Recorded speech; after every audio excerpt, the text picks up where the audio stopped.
মেয়েদের জীবনটা অনেক দুঃখের। মেয়েদের নিয়ে না কোনো স্বপ্ন রচনা করা যায় না, অন্তত মেয়ে সন্তানকে নিয়ে না। কেননা মেয়েরা আসলে তার জীবনের কোনো কুল কখনোই ঠিক রাখতে পারে না। বাবার সংসারে একরকম অ্যাটিচিউড করতে হয় তাকে, বিয়ে হওয়ার পরে স্বামী সংসারে গিয়ে আর এক রকম আচরণ করতে হয়, আবার বৃদ্ধ বয়সে গিয়ে ছেলের সংসারে গিয়ে আর এক রকমের রূপ ধরতে হয়।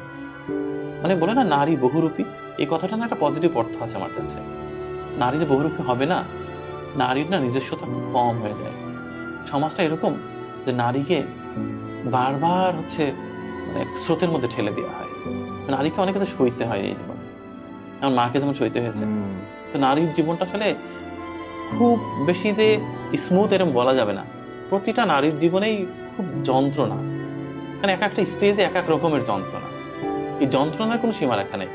আমার তো মনে হয় প্রত্যেকটি নারী আসলে যন্ত্রণার মানে একেবারে বিশাল বড় একটা গোডাউন তৈরি করে রেখেছে হৃদয়ের ভিতরে। খুলে দিলে পৃথিবী প্লাবন হয়ে যাবে।